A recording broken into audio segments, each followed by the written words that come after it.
তো finally guys দেখুন এই যে এরম মেঘ ঈদের সামনে মেঘ আই পড়ছে, ঈদ সামনা করিয়া মেঘ আই পড়ছে। এখন আমরা এই যে ঘরের ভিতরে বই রয়েছি, এই যে সাইদুন ঘর এই যে বই খাইতাছি, তাই আবল তাবল খাইতাছি, এই যে মেঘ করতেছে।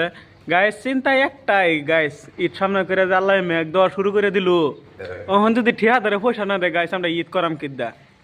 এর লেগে আইনারা যত ঠিয়াদার আছে সব ঠিয়াদারে কয়ে দিবেন যে মেঘ পরক লাগে তুফান পরক, মনে টাঙ্গের ঈদ খরচ দিল লাগবো।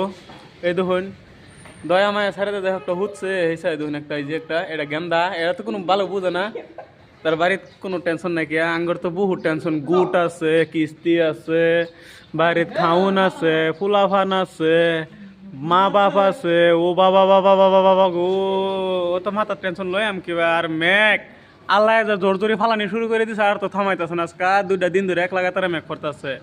দেখুন গাইস হেরা, দেখুন গাইস দেখুন এরম বা মেঘ পড়লে কি ভাই কাম করাম আমরা। হ্যাঁ, 7টা ফিটিং করে তো দিছি, রটি বান্ধন লাগে, 7টা ডাল্লা মালিহে করতেছে, পয়সা দেবো না বলে আটা নাও দিত না, আমরা ইটটা করাম কিবা গাইস।